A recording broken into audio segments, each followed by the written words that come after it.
अशोक खरात, नाशिक, त्यानंतर पुणे आणि आता पुन्हा एकदा मालाड.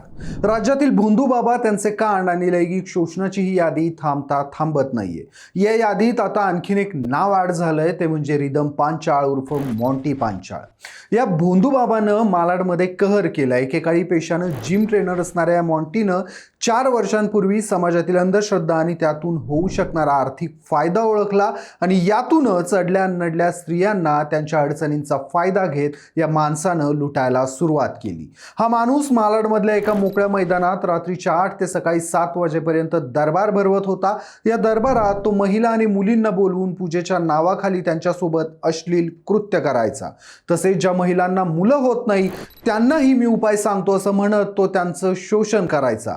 त्या मोबदल्यात तो महिलांकडून मोठ्या रकमा, महागड्या दारू, सिगारेटी, कोंबड्या वसूल करायचा.